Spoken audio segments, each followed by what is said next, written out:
Hello, everyone. Welcome into another edition of the USL Show. Jam-packed week of action in the championship, League One, everything in between, on and off the pitch. But I'm happy to be here talking about it all with Ryan and Alan. So let's kick it off. Ryan, how you doing? I'm doing okay. How are you doing today, John?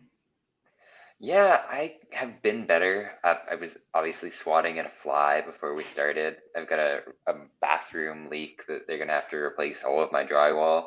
So that is what it is, but I'm getting by. Alan, how about you?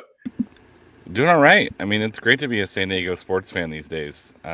Between the indoor soccer team winning a championship, the Padres trading for pretty much every player on the planet, and San Diego actually on a decent run of form, or the Loyal on a decent run of form. So things are good here. A little warm, but it's San Diego, so you can't complain because apparently the dew point is just fine. So we're good.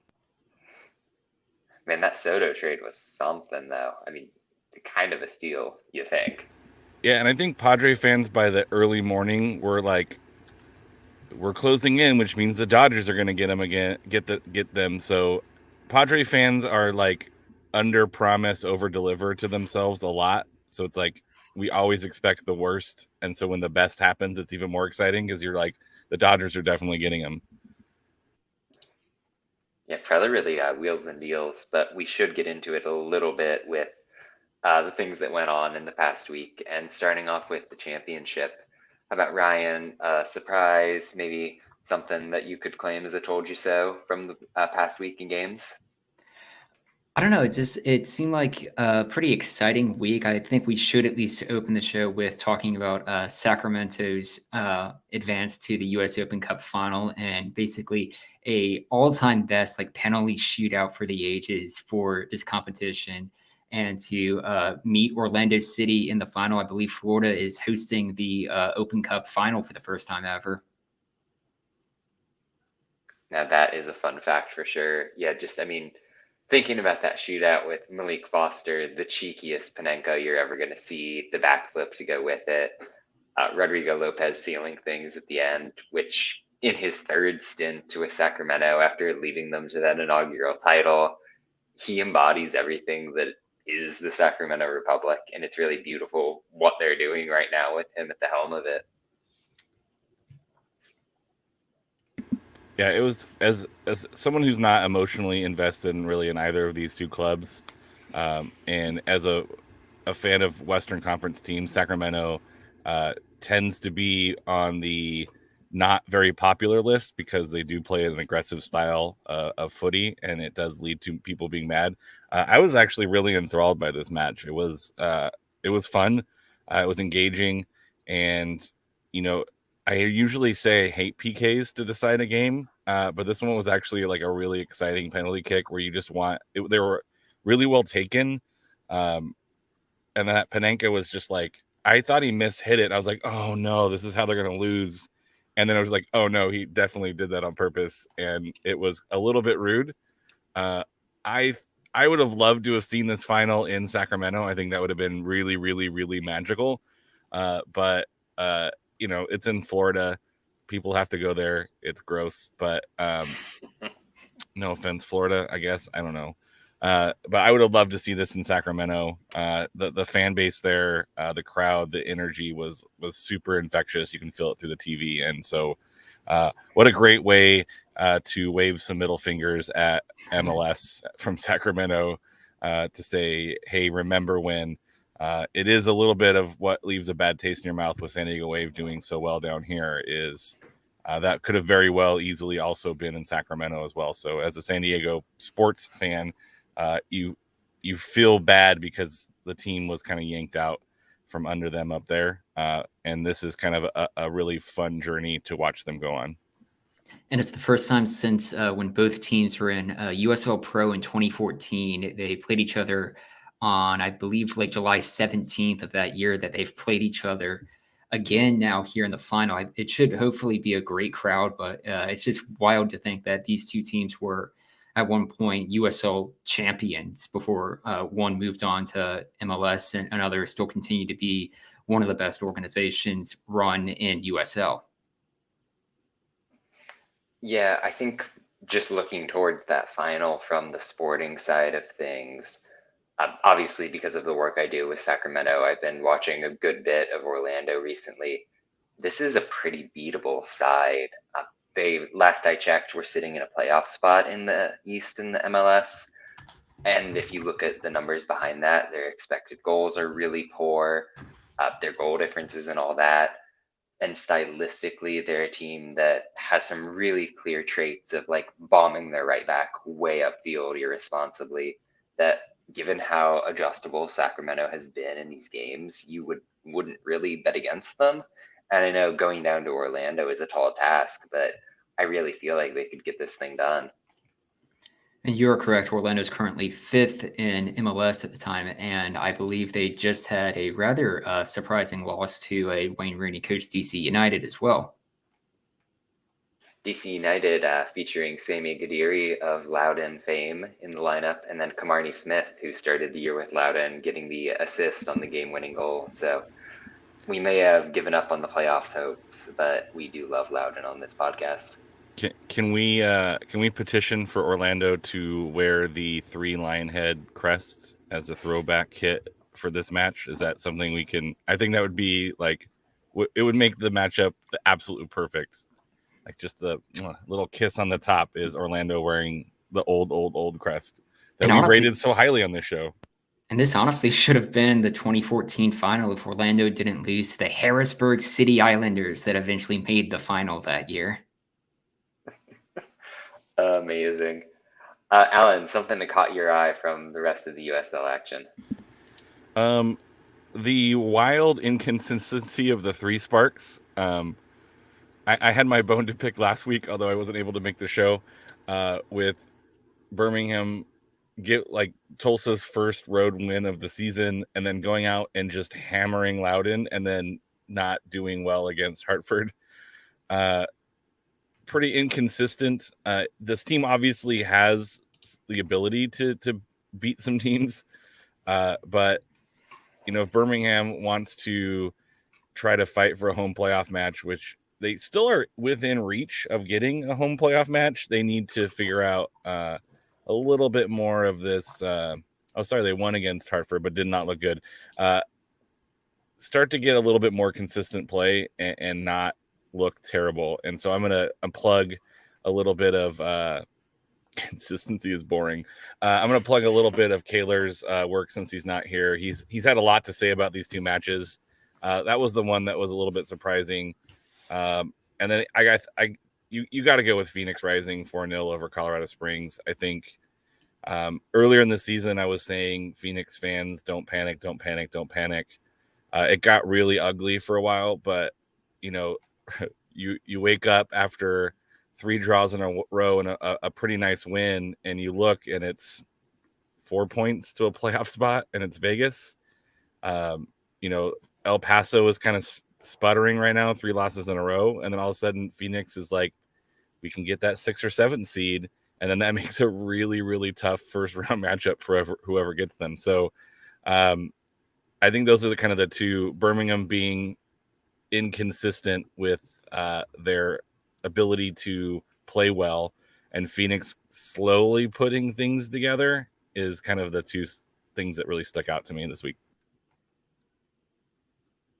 Yeah, thoughts on either of those, Ryan?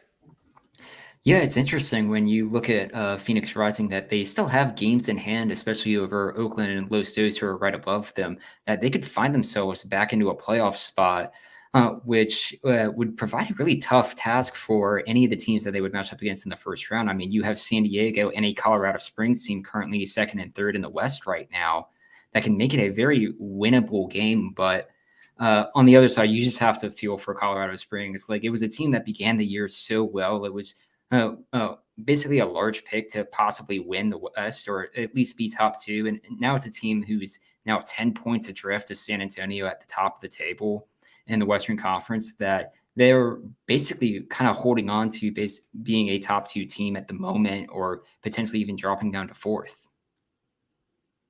It's really been something with them. They put out another statement of apology and concession, I guess, which is still not a good look, but I digress there.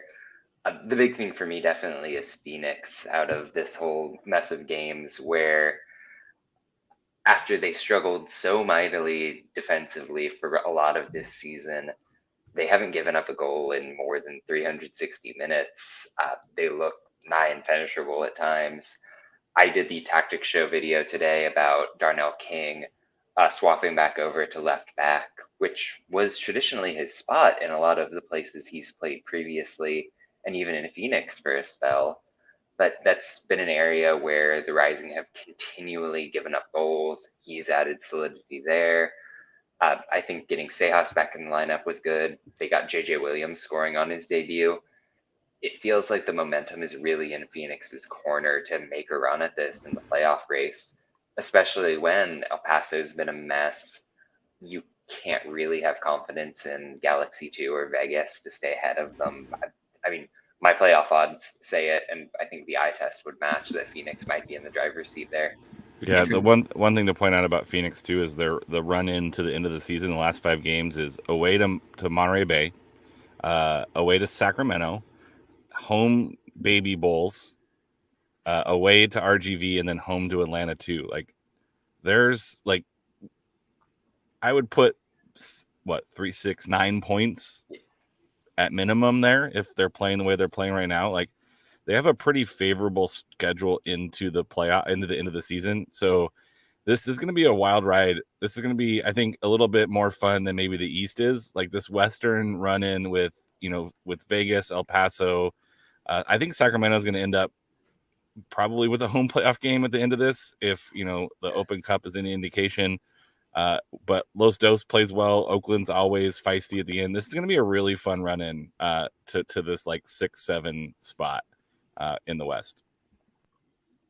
Yeah, we've seen with like a few weeks ago, we were already prepared to just like write off who the top 7 teams were in each conference, but to see it more open up this season and to show just more quality across the entire league. This is still a Phoenix Rising team who has beaten San Antonio twice this year, both in shutout wins, and they don't have to play that San Antonio team the rest of the season. They have 5 games against teams currently occupying a playoff spot. I did want to jump in. You referenced San Antonio there. One of the big surprises of the weekend for me was how good LA Galaxy 2 looked against them on the road in San Antonio. And of course, a game marred by a somewhat weird red card decision, a controversial late foul to get LA the goal. But at the same time, the Galaxy showed some signs. And I think that's been the thing all season where everyone looks at that empty stadium in Carson, sees the lack of names and the fact that half of their lineup is 19 and sleeps a little bit. But there are really moments where this team is coherent and effective. Yeah, and that was without Preston Judd too. That was the surprising part, is when I heard that he wasn't playing, I was like, oh, San Antonio's got this, because usually Preston Judd is a guy who can put a team on his back. But yeah, it was feisty. It was a typical Los Dos game where they're going to be very physical and push the edge of what's appropriate or not. But there were some questionable calls, but I think that's been kind of the overarching conversation with the team, or with the, not with the team, but with the season, is you have to be good enough to overcome some of those calls, because they're going to happen pretty much every game. And we've seen them tank some games. We've seen some teams rally past them. But at this point, Preston Judd did come on late. He didn't start. Thank you for that, Robert. But it was, one of these hard-fought playoff style matches, which I think is going to benefit San Antonio in the long run. Talked to some of the San Antonio guys yesterday, and it's like, this is kind of what they needed, was to get punched in the mouth a little bit and feel what that feels like and really come together as a team, because I think that's going to spur them on. Because, I mean, the playoffs are going to be, I think, this times 10, and there's probably going to be some bad calls there too. Just, throwing that on a limb. And you're looking at a Los Dos team, as we mentioned, teams who are kind of on the edge of that playoff picture. Of their remaining schedule, they only play 4 current teams occupying a playoff spot, and each of them are at home. And we've mentioned the empty stadium, just like to go from playing a game in front of like capacity crowds for Sacramento of 11,000 to then playing in a very empty, kind of almost like unnerving atmosphere. It makes it difficult, especially when you have these games down at the crunch time of the season when you're trying to play for playoff positions. Yeah, and if you look at the table, LA Galaxy is significantly stronger when they are at home in front of the roaring Carson crowd or lack thereof. But you're right that it is a bit of an eerie effect if you're the road team coming into those. So interesting to see what becomes of them. Obviously not something to worry about, this result for San Antonio. And I think that is true, that it's good to have a game where you've got to show a little heart, come on late, and get an equalizer. Keeping things in Texas, though, the result that caught my eye from the weekend was that Louisville win down in El Paso. The Locomotive have been a bit of a mess with the whole Richie Ryan situation, and he got time in this game. I was happy to see Wilson Harris back in the lineup for Louisville. They'd been without a true striker for a long while now and hadn't really suffered. And it ended up that they didn't get a goal in open play, but they looked pretty dominant for my taste. They got a nice set piece goal out of Jorge Gonzalez. That's a really strong Lou City that just finds a way to grind out results in tough away games. Yeah, I mean, you're looking at a El Paso team who hasn't scored a goal in 342 minutes in time when they had that win over Colorado Springs. It's something that they definitely need to just kind of figure out scoring, as they've alongside and have played the most games in the Western Conference. And when you have these other teams come up and just start to surpass them in games, especially a Sacramento team who's played 4 fewer games than them, it's going to make it difficult when these other teams start to pick up results when you have already kind of missed out on those opportunities.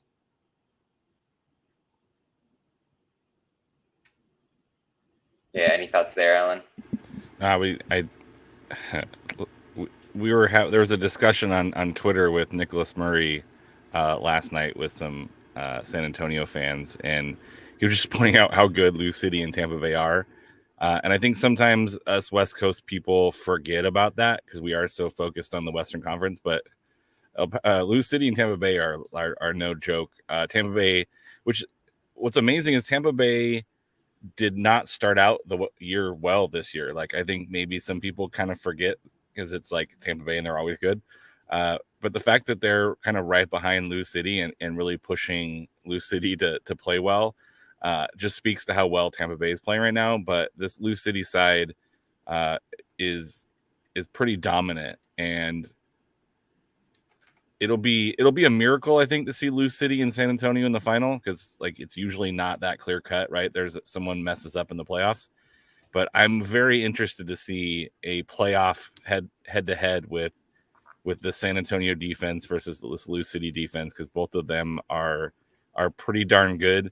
Lou City, I think their goals they've given up has been in like maybe 2 or 3 games that they gave up a lot, and the rest of them are just not at all. People aren't getting a sniff. So it's not surprising they went into El Paso and did what they did. I think it's surprising that it was only 1-0. But this Lou City side is playing some really good footy. And I think some of us West Coast people probably should take notice and maybe watch a Tampa Bay or a Lou City game from time to time to remind us that there's some really good soccer happening on that conference as well. Yeah, and you invoked Tampa.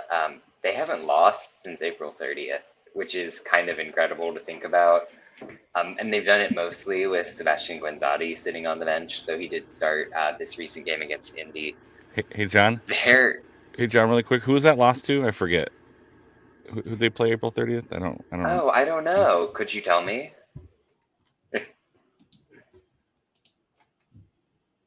But yes, San Diego. I'll give in. Yeah, but I mean, two teams really that have had a little bit of ups and downs since then, but are really rounding into form. And I guess I do have to give a shout out to that 3-2 wild win against Orange County.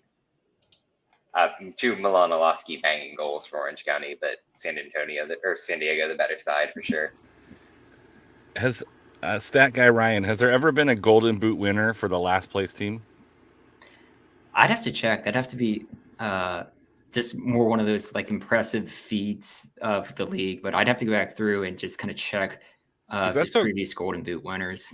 That's how good Milanowski is. Like, you know that's where the offense is going through. Like, you know that he's gonna, and you just can't stop him. Like, you think he favors his right foot, and then he cuts it back and scores an absolute banger with his left foot. Like, he is like he's just undeniable right now. It's you warned San Diego fans before the game, like, hey, look out for Lasky. You know the game plan is look out for Lasky, but still he finds some space. And he takes space like that. The left-footed goal, I think it was the second goal. That left-footed goal was impressive. Like, eliminates 3-4 defenders just on his own. Like, a nice little touch to him, but the rest of it's on his own. And yeah, you think his right foot is his favorite, and then he does that with his left foot. Like, a little bit of freeze there. I'm still here. Yeah, well, I mean, I do have to say, on the left foot, right foot thing, that's something I had really keyed in on in the past week or two of Olaski being a little bit right foot dominant, and then to see him like kind of loft this left footed goal over Coque Vegas where there was no way he could save it was just the most impressive thing. Really loved that. Yeah, and just to have a player possibly as a Golden Boot winner or playing for the team that, to be fair, they're still defending champions, just shows that how much quality there is across USL to just have such a good player playing for a team and towards the bottom of the table. Sorry, I've been trying to go back and find Golden Boot winners for like really low performing teams. No, you're good. Welcome back in there, Alan. Thanks.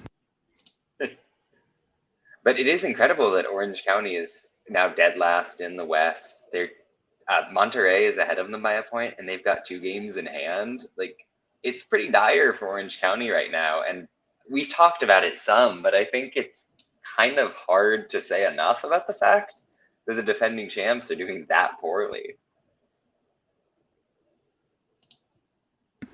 And it's not like they don't have talent on their roster, and it's like a little bit of bad luck.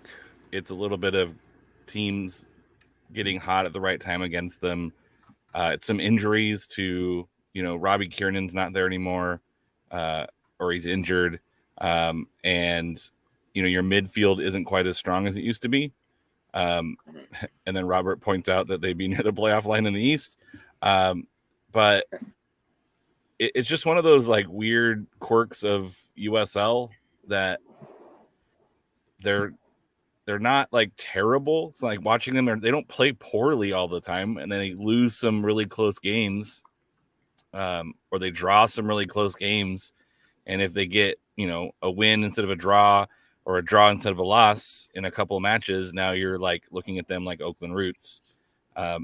They're still within 10 points of a playoff match, so they're still like not out of it with 12 left to go. But something's got to give, and I think it's mostly that back line. Skendi is having a pretty tough time, and he was pretty like it's basically the back line is not functioning as well as it has been, and that's really the difference. I found your answer, by the way. In 2011, Johnny Ortega of FC New York won the Golden Boot on 13 goals as FC New York missed the playoffs. This is the content that makes the USL show what it is. That's unreal. And this was like 2 divisions in. They missed it by 2 points to the Pittsburgh Riverhounds. I was about to say, because there was a few seasons before that, I think the Pittsburgh Riverhounds and Jose Nguolo in 2013, he was co-Golden Boot winner alongside Orlando City's Dom Dwyer, but the Riverhounds did make the playoffs, just finishing in 7th. Fun stuff. The next season after that for FC New York, they added Don Smart, which is a natural transition into the fact that Don Smart's Greenville side suffered a 3-1 loss to Tormenta, which was terrible for us in terms of predictions, but an interesting result as Greenville really not doing that great recently in League One. And we're missing Gio to hate on that, but if you guys have thoughts on that game or really anything outside of the realm of the championship, feel free.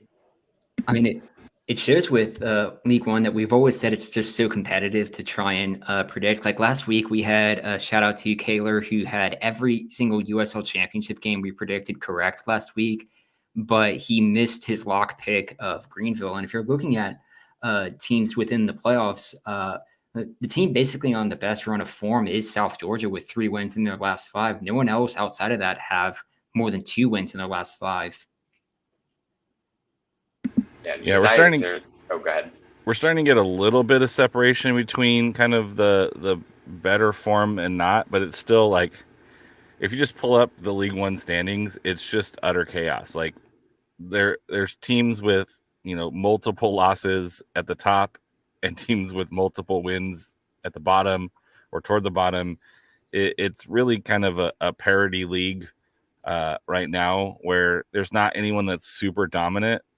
Richmond has a plus 10 goal differential as the best. Tucson has a negative 10 goal differential as the worst. And, it's 10 points from first to ninth.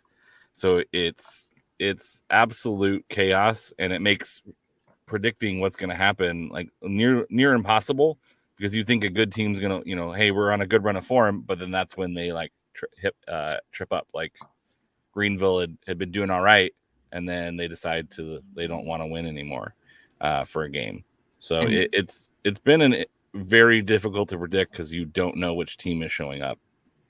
And then you have Union Omaha taking the AFC Richmond approach to playing with a league-leading 9 draws right now, with still just 2 losses, the least amount in the league. It's kept them very close towards the top of my USL League One ELO ratings, which it seems weird to think of, considering that there's 6 in the table right now and 8 points adrift off the top of the table. But it's a team that they can not lose. I mean, they're still the only team in the league right now unbeaten in their last 5 games, and those are 4 draws and a win. And hey, you know what? That's a perfect transition into the question segment here, where we got some Twitter questions, because Corey Hertzog joined Union Omaha today, somewhat surprisingly. He not really got games in Hartford, and it seems like there's a little bit of a story behind that, but it's a big addition for a League One team to be getting a player like Hertzog. But more importantly, he has played all over the map in U.S. soccer. New York Red Bulls, Wilmington Hammerheads. He went up to Canada with Vancouver, Orlando, Tampa, Pittsburgh, St. Louis, Reno, San Diego. I mean, it goes on and on. So we here at the USL show, and thanks to Kaler and then Bradley, if you know the Orange County soccer cast there, we're asking who would win a U.S. Open Cup of teams that Corey Hertzog was on, and I'm completely enamored by this prompt. So if either of you have some initial thoughts on that. I think what's impressive with Hertzog was that he's played with 14 different clubs, and there was like no repeat of a club. Like he never went back to an organization. But I would think for the purpose of this prompt, it would have to be the team he actually played on. So like if we did like all of these teams right now, it would be, I think, more 12 clubs, because Reno and the Wilmington Hammerheads do not exist anymore. So I don't know. I'm mostly inclined to say 2011 New York Red Bulls would be a very good pick, or one of the Reno teams is one of the best Corey Hertzog era teams.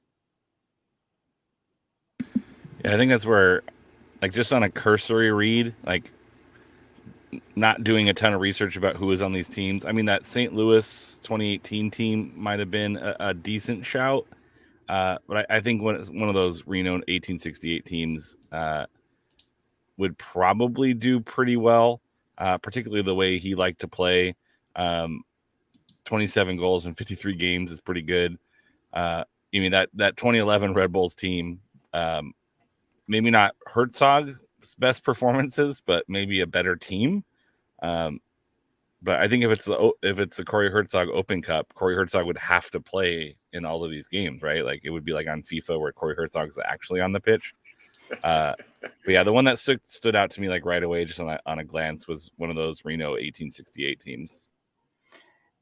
And it's a shame for that 2019 Reno team because they were very much overlooked by a Phoenix Rising team who basically ran away with the Western Conference lead that season. And it was a Reno team that bowed out to Sacramento in the first round of the playoffs and also bowed out to them again in the Open Cup. I've got a real soft spot in my heart for those Reno sides for sure, where it was, I mean, when I was starting in with the coverage, they were playing this completely bizarre man marking style, and Hertzog was at the heart of that. So I think that they would do well. I wouldn't sleep on one of those Pittsburgh sides to make a run just because Pittsburgh and Pittsburgh. They weren't necessarily the strongest with Hertzog in tow, but they were still really competitive within the context of the USL. I think it's an interesting discussion when you think about maybe the state of play for a Pittsburgh team in 2017 versus like the 2011 Red Bulls and what that says about the growth of the league also. And I think that's part of what makes this a fun exercise. But yeah, I think Reno 2020 would maybe be my pick here. Any more thoughts on that one? I was trying to go back through and find a few of the players since Corey Hertzog was on that 2014 Orlando City team that would have played Sacramento in the last game that they would have met. And unfortunately, he was not in the squad for that match in 2014, the last time Sacramento and Orlando played each other. Unfortunate. We had another question talking about player salary data, the publication or lack thereof of it. I'll go ahead and just jump in on this. And I think the point of reference would be a lot of the other major US sports where you do see what somebody is making. And I think a lot of that relates to the unionization where we're only just getting the USLPA. I like to think of it compared to, say, someone who just works an office job where you don't know what they make, but sports being public entertainment tend to be different. And that's not how we do it in the US a lot of the time. But I'd be curious if either of you had maybe thoughts on, should this be published? Why isn't it out there right now? Well, my inner union person says everything should be published because that's how you get the best deals for the players. I had a conversation with a couple loyal players, specifically kind of about this concept. And one of them told me, you would be surprised. And he meant like on both sides, like guys making way more than you thought they would make and guys making way less than you thought they would make. I think also publicizing player salaries would call some teams out for underpaying guys. Yes. You know, some of them were telling me about when they first started in the league, they were playing, $0 contracts where, you would get maybe room and board, but that was it. And you'd only get paid if you showed up on a roster. And so I think with the league minimums, we have an idea of kind of the least amount that they make. Looking at the, salaries that are published. I know Ryan was talking about the MLS one. I would like to see player salaries because I think it will do two things. It'll improve the pay for players who should probably be paid more. And I think it would just add some transparency to the league about, what teams are spending the most money, what teams are treating their players well. I think you already have an idea. And I think if you want to spend the time and develop a relationship with some of the players, they'll be honest, open and honest, maybe not give you a number, but we'll talk to you about it. But as my inner union, all salaries should be publicized because that's how companies get you to take less money because you don't know how much money the next guy's making or next person's making. So that's my kind of take on it. I think if you read through the CBA, you can kind of figure out what the minimum is, and it's pretty decent that we know that. But yeah, I think it's a long way away from being, with like baseball, football, where it's like, here's the dollar amount, here's the bonuses, here's this, here's that. I think teams are going to fight against that because I think secrecy benefits them. Yeah, Yeah, and just to comment real quick on the amounts at play, 10-month minimum contract, but 12-month highly encouraged. This season, the minimum would be 2,700 a month, and that'll be rising up to 3,100 by 2025. There's also a little bit of a flexible situation in terms of those 25-day minimums, but that's kind of the legal state of play with the CBA. Hey, Ryan, did you have something there? and like for a few of the MLS publications that we see from their salaries, they have like 65,000 and 500 is the MLS minimum that they have on their MLS salary page that they publish every year in May and October. Yep, and I do think exactly what Helen was saying, where it should be the standard that these numbers are public, because this is, I guess, I'm not afraid to say this is a pro workers' rights podcast. Like, it's just kind of the sane opinion to have. And there's no good transition away from this, but I do think that what we want as fans of U.S. soccer and of the USL is the highest standard of living for the players that we're connecting with and watching and enjoying. And the fact that we're moving away from the era where someone has to drive Uber for most of the off season to make ends meet is fantastic, but there's still a lot of work to be done. So it's good to see that fans are aware of these topics and driving questions in that direction. But in a completely lighthearted sense, we did have two more fun questions. First and foremost, John was wondering why we park on driveways and drive on parkways, and I don't know if either of you had insight into that. It reminded me of the Greenland Iceland thing where one is green and one is covered in ice, but I digress. Because words are arbitrary and made up and don't really have meaning until we give them meaning. I don't know. Like, Is the border of Finland, should it be called the finish line?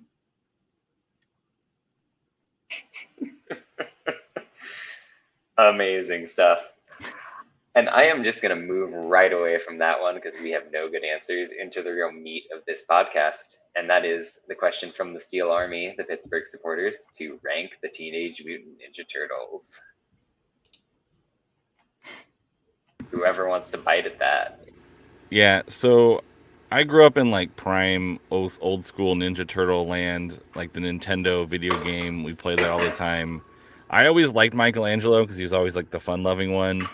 I would go like Leonardo next, then probably Donatello. I could switch those. Those are kind of interchangeable to me. I like the swords better than the staff, but I also love me a nerd, so Donatello gets some bonus points.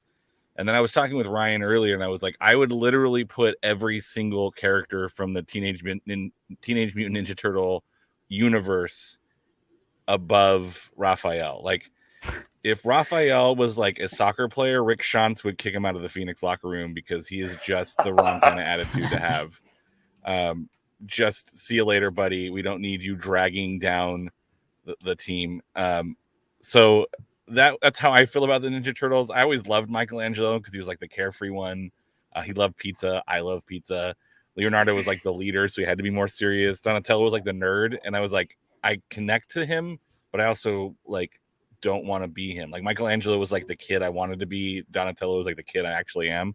So that's my ranking. It's Michelangelo, Leonardo, Donatello, literally every other character, including like foot soldiers, and then Raphael. What's the take, Ryan?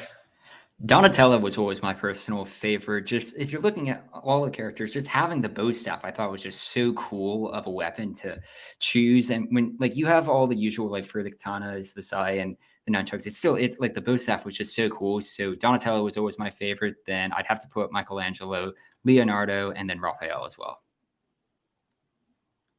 Wow, I feel boring because that's my exact ranking as well. I identify a lot with Donatello just because of the innate nerdiness. I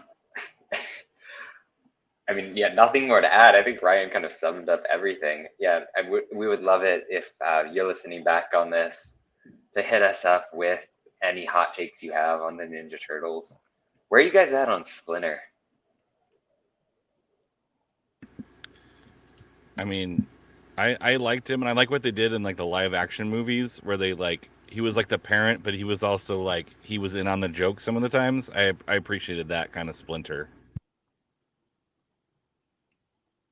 It's still the same Yeah, kind of like overall, kind of sensei to just kind of like guide the team. Still, I think like if you're gonna go for like the constantly good sensei, you have to go with Master Oogway from Kung Fu Panda. yeah, Uguay feels like kind of the mastery of the form of that really wise sensei type. But I feel like that might be enough Ninja Turtles talk for the moment. And we had one more question, and that'll pivot us right into the predictions. And that was from Royce, who was wondering about just generally with that San Diego San Antonio matchup. Is the first goal really going to decide this, just given maybe the defensive quality of both sides here? And do you think that if somebody goes down, there's any possibility of a comeback? What I thought was interesting when you look back on San Diego's games, you have to go all the way back to June 19th, their loss against Las Vegas, to find the last time they lost a game where they scored the first goal. San Antonio has been on quite the run of form, but June 18th against Oakland was the last time they scored the opening goal and I think didn't take the win. Yeah, I think this was a tough one because I think what I said to the playoff game last year is if San Antonio gets to 2, the game's over. I don't think San Diego can get 3. I'm not even sure San Diego could have got to 2 last year in the playoffs. I think for San Antonio, that first goal is very important because I think that allows them to continue to play a dominant style of defense.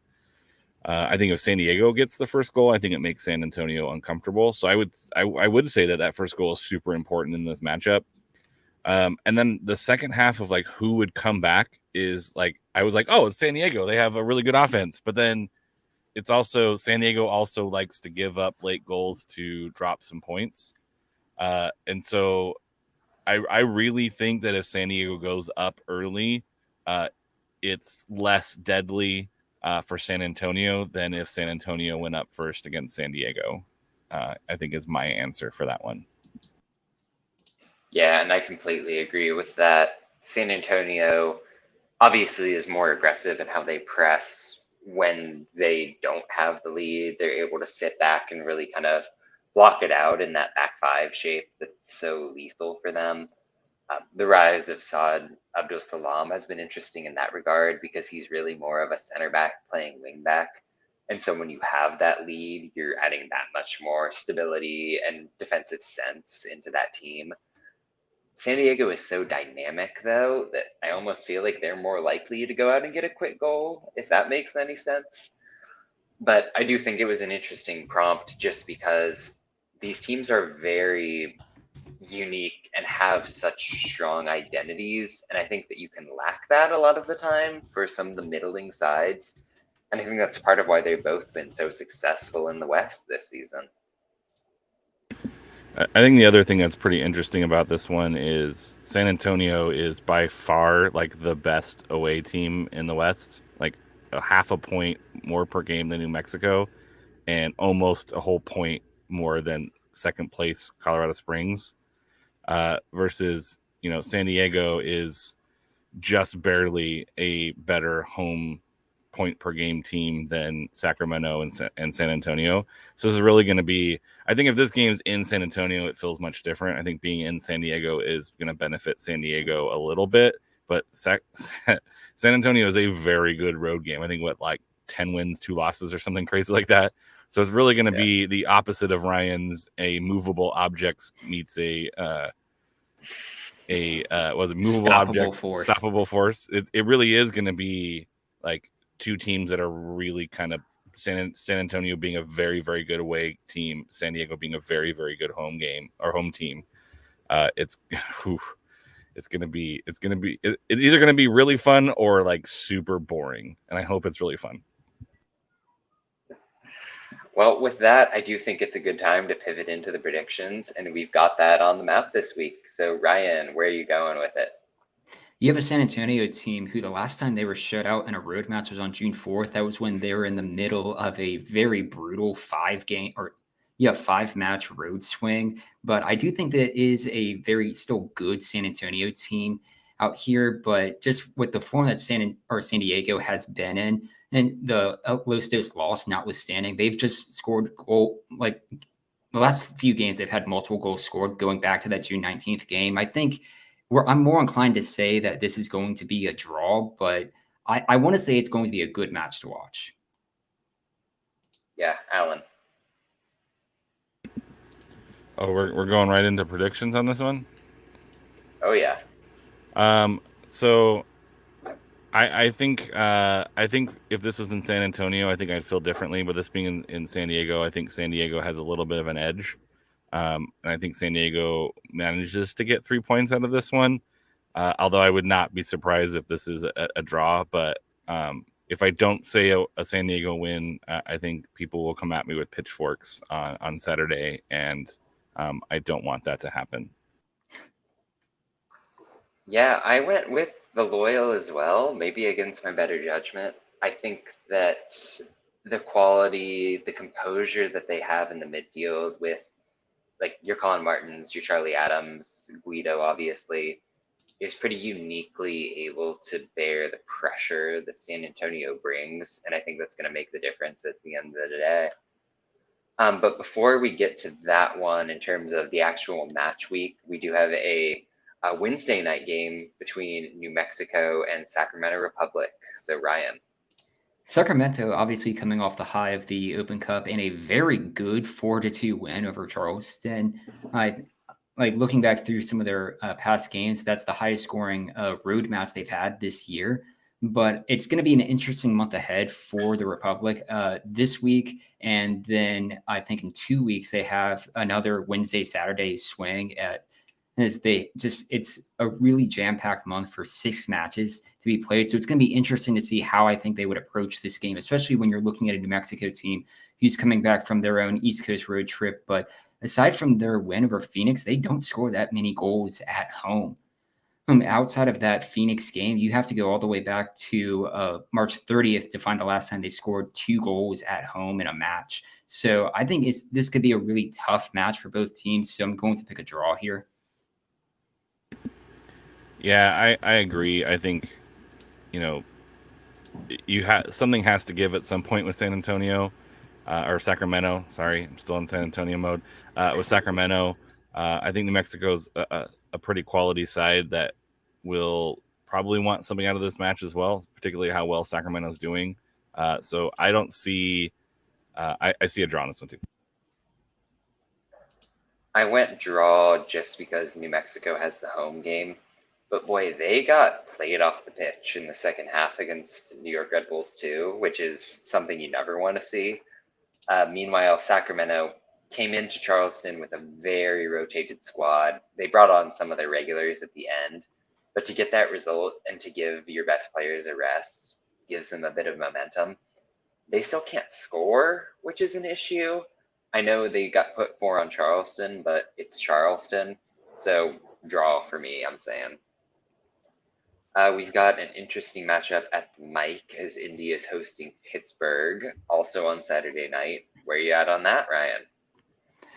I mean, Pittsburgh basically for a little bit of their struggles they've had at the year, they've just quietly kept performing well. I mean, you have 4 wins in their last 5, one of 4 teams in the East right now who are currently unbeaten in that time. But Indy 11 has a very tricky month ahead of them, which concludes with a Saturday and then Wednesday match against San Antonio and Louisville just to close out the month. And this closing out a 3-match road stand against Memphis, Tampa Bay, and now Pittsburgh. It's very tough for Indy 11 as they continue to slip further away from the playoff picture. So I'm going to pick Pittsburgh to win this one. Yeah, I'm going with the run of form with Pittsburgh doing well and Indy 11 not doing well and just kind of rolling with that one. Not that Pittsburgh plays particularly well on the road, but Indy 11 also doesn't play particularly well at home. So I picked Pittsburgh on this one as well. Yeah, I went Pittsburgh, and I actually locked it. These two teams played, I believe, in June. It was a really boring game, actually, but Pittsburgh ended up getting a late Albert Dikla goal to go up 1-0. And Indy hasn't scored since then. So, or no, rather, they haven't got a win since then, and they've only scored like twice. They're in dire form. Like, they look bad every time they're out on the pitch. So I'm feeling pretty strong about the Robbie Mertz enhanced Riverhounds to get the result there. Staying with a team at the top of the East, Tampa Bay is hosting Detroit City, and Detroit coming off of the bye. But Ryan, where you at?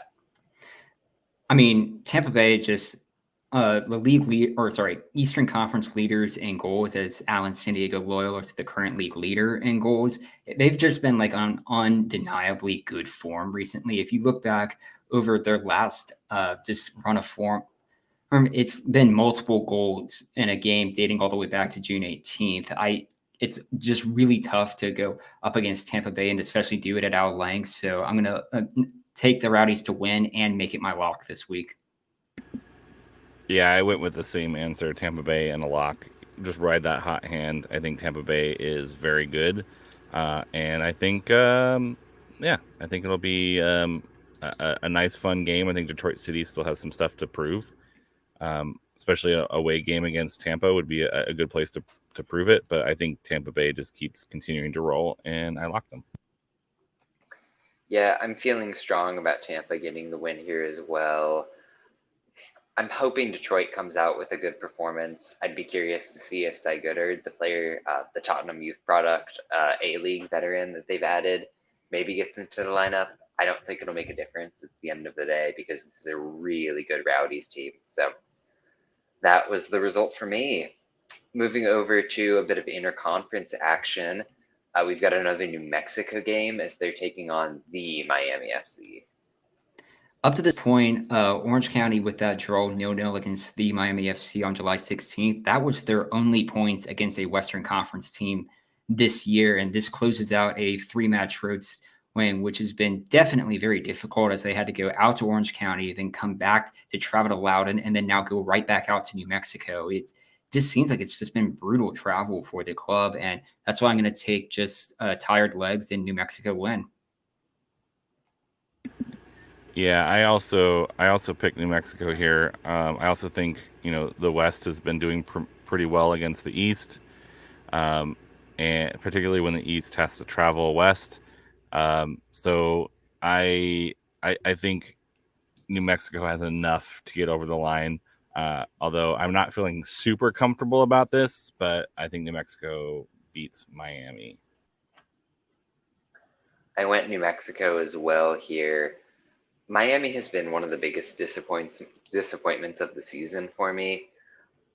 In terms of their goal difference, they're +1. In terms of their expected goal difference, by my own calculations, they're plus 0.01 per game. This is the textbook definition of like a bang average side. And you see Speedy Williams and Paco Craig and Kyle Murphy and Mark Segbers and think they should be better than this, and they simply aren't. And so traveling to one of the harshest environments in the USL, I just have to lean New Mexico getting the win. We've got a resurgent Phoenix team taking on Las Vegas Lights in what could be an interesting matchup, and that'll round out our championship games. So Ryan, go ahead and pick it. You spoke about this earlier in the show, just for the run of form that Phoenix Rising has been on with their clean sheets. I mean, the last 4 games, they've kept a clean sheet, including 3 0-0 draws in that time. And just seeing how close they are to the playoff picture, a win here would take them just a point behind their opponents in the table. And I feel like that's going to motivate them to want to get this result and just climb back into this playoff race. So Phoenix Rising to win. I had a tough time with this one because Las Vegas does weird things. I probably should have picked Phoenix, particularly since they're at home. I think this is in Las Vegas. I think it's a much different matchup. I ended up picking a draw just because Vegas is also like pretty decent on the road, and Phoenix hasn't been terribly great at home. So I picked a draw, like it's going to be like some weird thing. And then what's probably going to happen, here's what's probably going to happen, is like Cal Jennings and Danny Trejo don't start, and it's like a 5-0 defeat. So, whatever. I'm not locking it, so it's 0 or 1. So I'm going with a draw. I went Phoenix here, and I was posting earlier about the Las Vegas Atlanta game from the weekend and kind of highlighting the fact that Daniel Crisostomo in the midfield for Las Vegas is really severely underrated and might be one of the best midfielders in the league. And so I'm second guessing everything here, but Phoenix is in this nice run.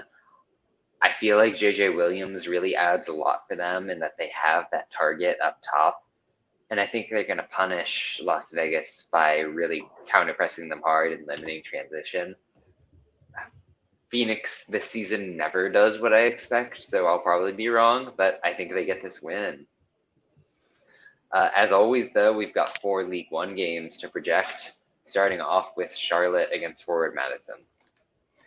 Forward Madison's been very interesting as of late. They are currently on 4 matches unbeaten, and if you're looking in the last 5, only Union Omaha have a better form in consecutive games. But you look at a Charlotte Independence team who's gotten 2 wins in a row, and the last time that these 2 teams met, it was a 6-2 win for Charlotte, and this game is also right back in Charlotte as well. So against better judgment for picking against the home team, I'm going to be backing Forward Madison to win this one and to really climb into the playoff spot, as they can go as high as 3rd with the correct results this weekend.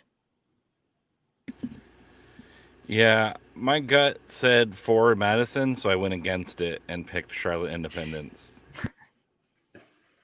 So Charlotte is fresh off of this really resounding 4-0 win against Central Valley.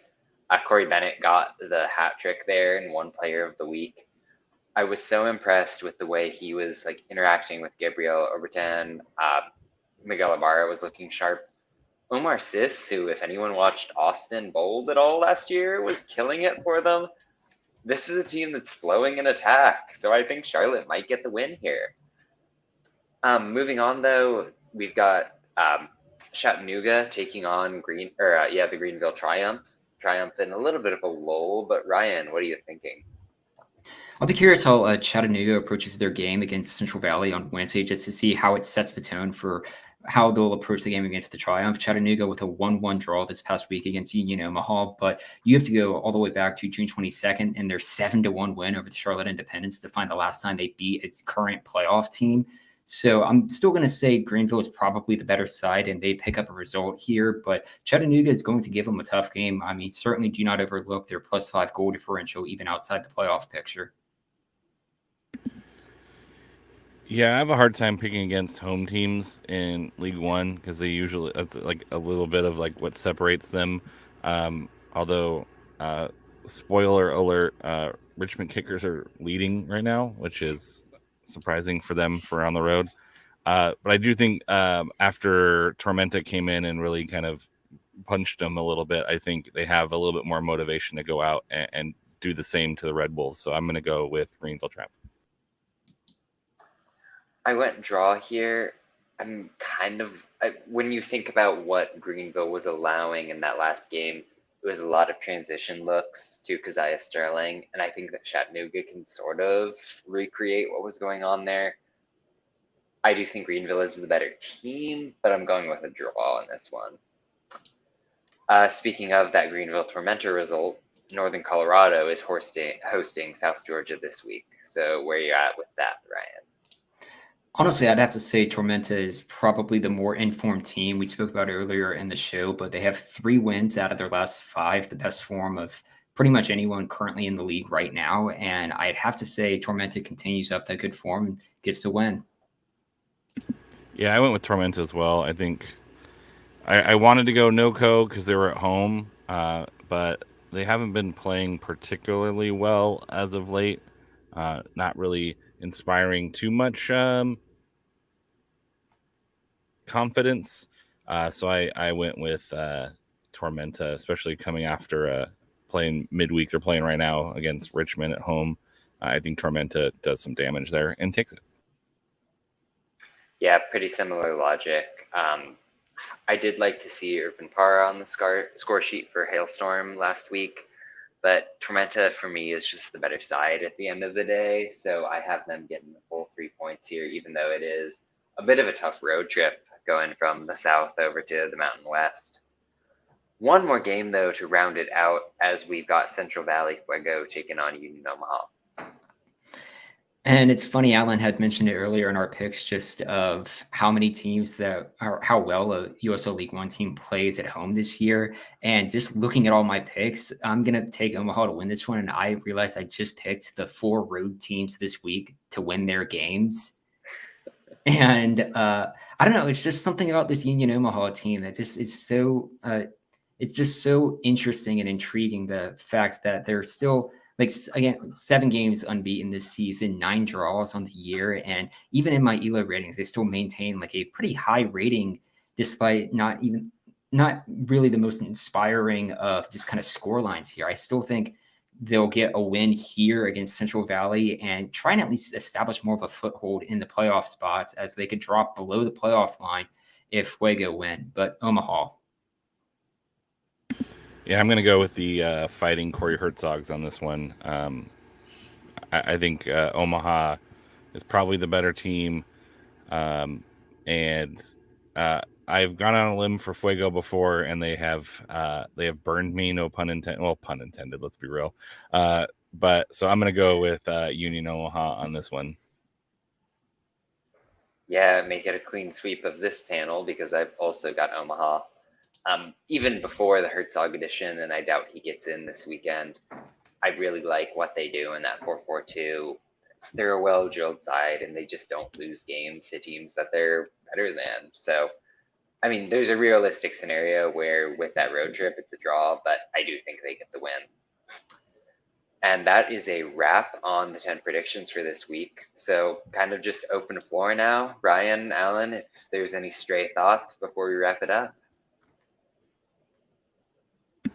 Congratulations to the women's Euros for putting on a really splendid tournament. There were some really fun matches in there. High level talent, really engaging.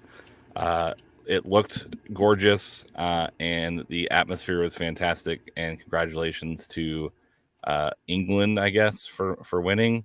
It was weird thinking like these people's grandparents were like blowing each other up, and now they're playing soccer against each other in a seemingly like friendly environment.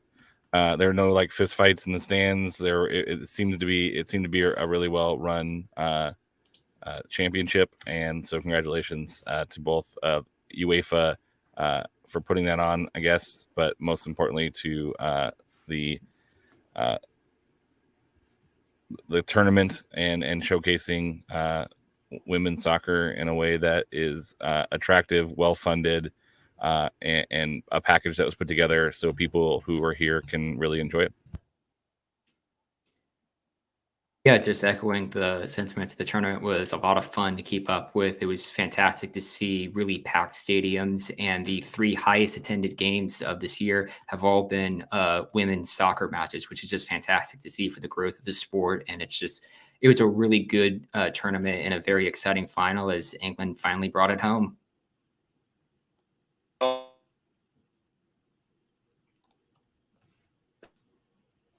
To kind of wrap up the tournament, to see England take it.